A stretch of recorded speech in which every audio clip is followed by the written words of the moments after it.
এই পাগল লোকটা তেলাপোকাকে মারার জন্য বিষের স্প্রে মারতে শুরু করে দেয়, কিন্তু তখনই তেলাপোকাটা জীবন বাঁচানোর জন্য খাবারের বাটিতে ঢুকে যায়। তখন পাগল লোকটা বোকার মতো তেলাপোকা মারার বিষগুলোকে খাবারের মধ্যে দিয়ে দেয়। এরপর সে বিষযুক্ত চালগুলোকে রান্না করে খাওয়ার জন্য রেডি হয়ে যায়, কিন্তু তখনই আরেকটা পাগল এসে তাকে লাথি মেরে সেই খাবারগুলোকে কুকুরের মতো খেতে শুরু করে দেয়। কিন্তু তখনই খাবারের সাথে মেশানো বিষের কারণে পাগল লোকটা সেখানেই মরে যায়, যার কারণে পাগল লোকটা জলদি করে তাকে নিয়ে হসপিটালে চলে যায়। এরপর পাগল লোকটা বাড়ি ফিরে সেই বিষযুক্ত খাবারগুলোকে বাইরে ফেলে দেওয়ার জন্য চলে যায়, কিন্তু সে একটা মোরগকে দেখতে পেয়ে সেই খাবারগুলোকে মোরগকে খাইয়ে দেয়, যার কারণে সেই মোরগটা সেখানেই মরে যায়। কিন্তু পাগল লোকটা সেই মৃত মোরগটাকে বাড়িতে নিয়ে চিকেন বিরিয়ানি বানাতে শুরু করে দেয়। এরপর সে যখনই চিকেনগুলোকে খেতে যায় তখনই সেখানে আরো দুইটা পাগল চলে আসে। তখন পাগলগুলো তাকে ধাক্কা মেরে সেই সবগুলো চিকেন একাই খেয়ে ফেলে, কিন্তু এ কি সেই বিষযুক্ত মোরগটাকে খাওয়ার কারণে তারা দুইজনও মরে গেছে। এজন্যই বলা হয় পাগলদের উপর কোনো সময় ভরসা করতে হয় না। এই কুকুরটা তার বাচ্চাকে নিয়ে সিংহ শিকার করার জন্য জঙ্গলে যাচ্ছিল।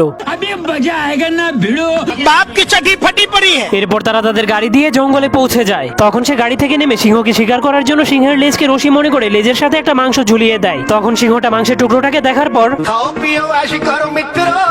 ओ भाई ये क्या है। এরপর সিংহটা আবারও মাংস খাওয়ার লোভে তার লেজটাকে নিচে ঝুলিয়ে দিলে তার অবস্থা অনেক খারাপ হয়ে যায়। যার কারণে সিংহটা তার অপমানের প্রতিশোধ নেওয়ার জন্য পিছন থেকে তাকে খাওয়ার চেষ্টা করে, কিন্তু তখনই তার বাচ্চা এসে তাকে বাঁচিয়ে দেয়। এরপর রাতের বেলা ঘুমানোর সময় তার ছেলের পানি তৃষ্ণা লাগলে সে নদী থেকে পানি এনে তার ছেলেকে খাইয়ে দেয়। তখনই সিংহটা পিছন দিয়ে লুকিয়ে লুকিয়ে তাকে খাওয়ার জন্য তার বিছানার মধ্যে ঢুকে পড়ে। এরপর সে ঘুমাতে গিয়ে তার পাটাকে সোজা করলেই তার চাদরটা ছিঁড়ে যায়। তখন সে সিংহের নখগুলোকে নিজের নখ মনে করে কেটে ঘুমিয়ে পড়ে, যার কারণে সিংহটা সেখান থেকে বের হয়ে তাদের উপর অনেক রেগে যায়। তখন তারা সিংহটাকে দেখার পর অনেক ভয় পেয়ে যায়। এরপর সিংহটা তাদেরকে আক্রমণ করলেই তারা খেলনা বন্দুক দিয়ে সিংহটাকে গুলি করে দেয়। তখনই বোকা সিংহটা ভয় পেয়ে পালিয়ে যায়।